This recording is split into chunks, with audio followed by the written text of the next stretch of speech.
going on, everybody? My name is Gavin, and today we're going to be reviewing the new 2020 David Fincher movie, Mank. I recently just saw this film, and I decided, hey, why not talk about it? This is not scripted. This is just going to be me just blowing out thoughts left and right. Starting with the positives of this movie, I think one of my favorite parts is it's a love letter to 40s Hollywood movies, and just 40s and late 30s Hollywood, and I think that's one of my favorite parts about this film is that it's just kind of a love letter to that in a lot of senses, just the way people talk and like some of the politics that are involved, even though I felt like it kind of felt unfocused in those sort of aspects.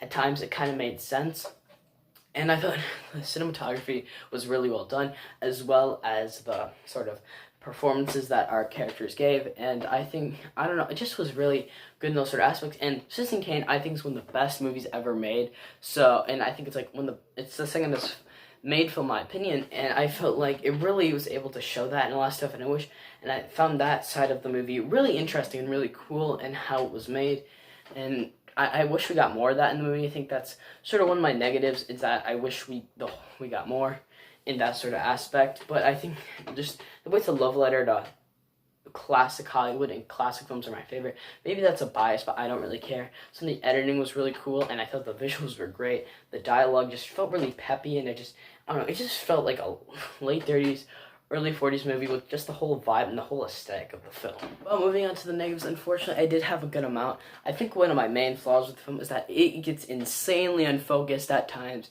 and of what it's trying to convey. The story was just really messy, especially for a David Fincher movie, where normally the stories are really well done or really well crafted.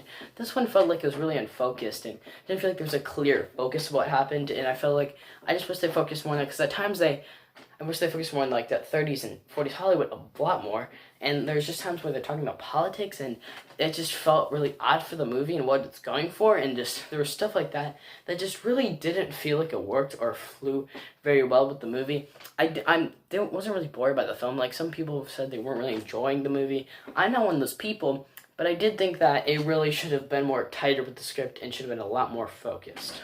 My overall score for Mank would be I think it's a pretty good film. I think there were some issues, and if they kind of rewrote the script, they kind of maybe did a couple more rewrites, it probably would have been a lot more of a focused film. So, you guys, that's the video. Make sure to like and subscribe. I'll see you guys in the next one. Bye.